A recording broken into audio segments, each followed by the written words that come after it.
There may be times when you want to add to your document canvas, so there's more room to add elements like text or images to your design. You can do that by using the canvas size command, which we'll look at in this lesson. If you're following along, you can use this image from the practice files for this tutorial or an image of your own. To add to the canvas around this image, I'll go up to the Image menu, where there's a canvas size command right below the image size command.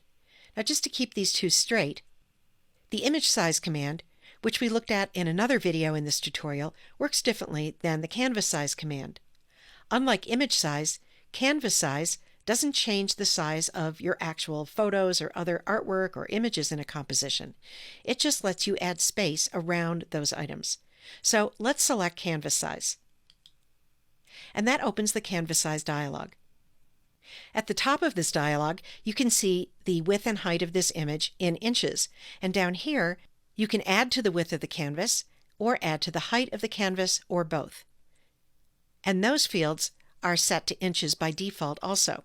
But when you're preparing an image for online use rather than for print, it makes more sense to change this unit of measurement to pixels, because that's the way we measure and talk about the size of images on screen, as you learned earlier in this tutorial.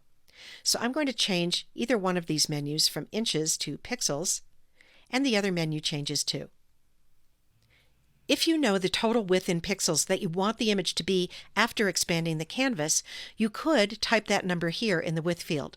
But it's often easier to just tell Photoshop how many pixels to add to the canvas without worrying about what the total will be. To do that, come down here and click the Relative checkbox. That sets the number in the width and height fields to 0. And now I can type in the number of pixels that I want to add to the canvas. So let's say that I want to add 400 pixels to the width of the canvas. I'll type 400 here. If I wanted to add to the height of the canvas, I could do that too. I'm just going to leave that at 0 for now. And then I'll click OK to apply that. And out in the document window, you can see that Photoshop added canvas to both the left and the right sides of this photo. What it did was split the 400 pixels of extra width that I asked it for into 200 pixels on the right and 200 pixels over here on the left. Well, what if I wanted to add canvas to just one side of this image? Let's say over here to the right side. That's done slightly differently. So let's undo what we've done so far and try that instead. I'll press Command-Z on the Mac, Control-Z on a PC to undo. And I'll go back to the Image menu and choose Canvas Size again. The first thing I'm going to do here is to check that the width and height fields are still set to pixels. And they're not. They've reverted to the default inches. So again, I'll change those menus to pixels. And I'll double check that Relative is checked. As I said, I want the added canvas to appear just on the right side of this image. To do that, I'll go down to this anchor diagram, and I'm going to click on the middle box on the left side of this diagram.